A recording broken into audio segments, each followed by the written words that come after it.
Hi, I am not a hand model, and welcome to today's unboxing of the Viltrox 24mm F1.8 FE lens, compatible with both full-frame and APS-C mount models.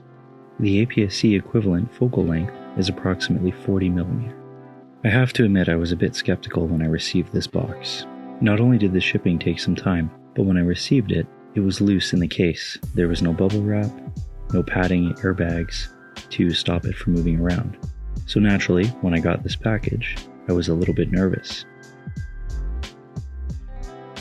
As you can tell here, the corners are pretty banged up. Anyways, let's unbox it and see how it looks inside.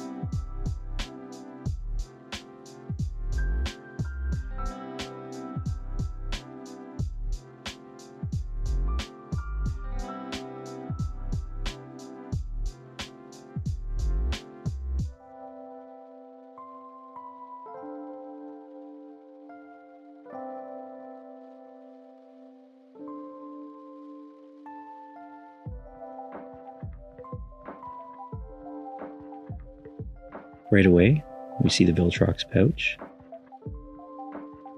This is standard with their lenses and is a very nice soft material.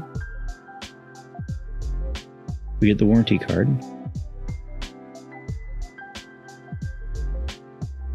instruction guide,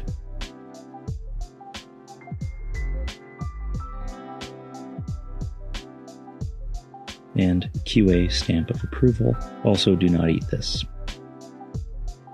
This foam is super thick and protects the lens very well in the box.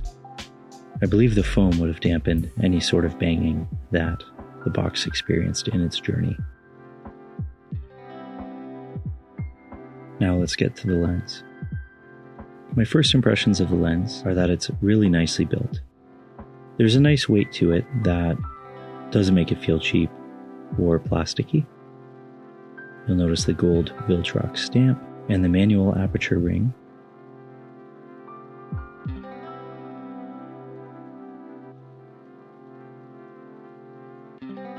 I paid $375 Canadian, which is an absolute steal. I don't know how I got it for this price, because it retails for over 500 Canadian at the moment. The lens cap feels nice and more secure than the 85mm.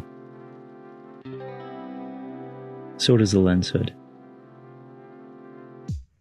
There was some chatter about the lens hood from the 85mm versions 1 and 2 lens hoods. I have this lens, and I have to say, by comparing the two, immediately I'm more impressed with the quality of the lens hood on the 24mm.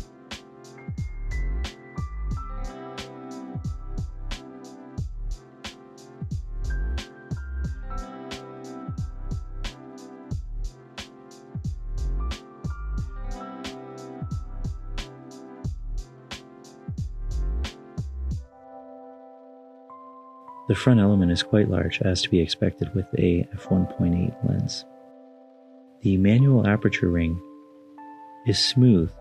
I may just keep this in auto and allow the camera to control it from one of the dials. There have been some reviews that say this is easy to move around. I would agree with that, although once it's clicked into auto, I don't find it hard to move out at all.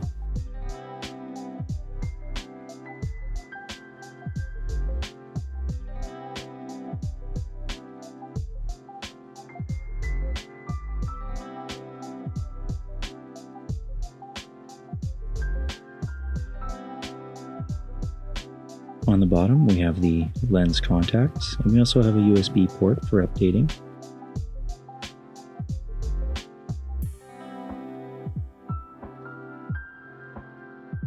As this is a faster lens, it is going to be a little bit larger than the average 24mm lens that you might find in the f2.8 range. What I've done here is included a comparison as well to the 85mm version 2, so that you can compare the sizes between the two lenses. I'm using the multi-point focus option on my Sony camera. This is an A7 III that I'm using. As you can tell, when I move the autofocus multi-point selector over the various objects in the room, focus is acquired confidently and quickly. Personally, I think this lens will handle video just fine, and in my first experience taking photos with it, focus is super snappy. It had no trouble finding my intended subject in my testing. Thanks again for watching. Don't forget to like and subscribe. Have a great day.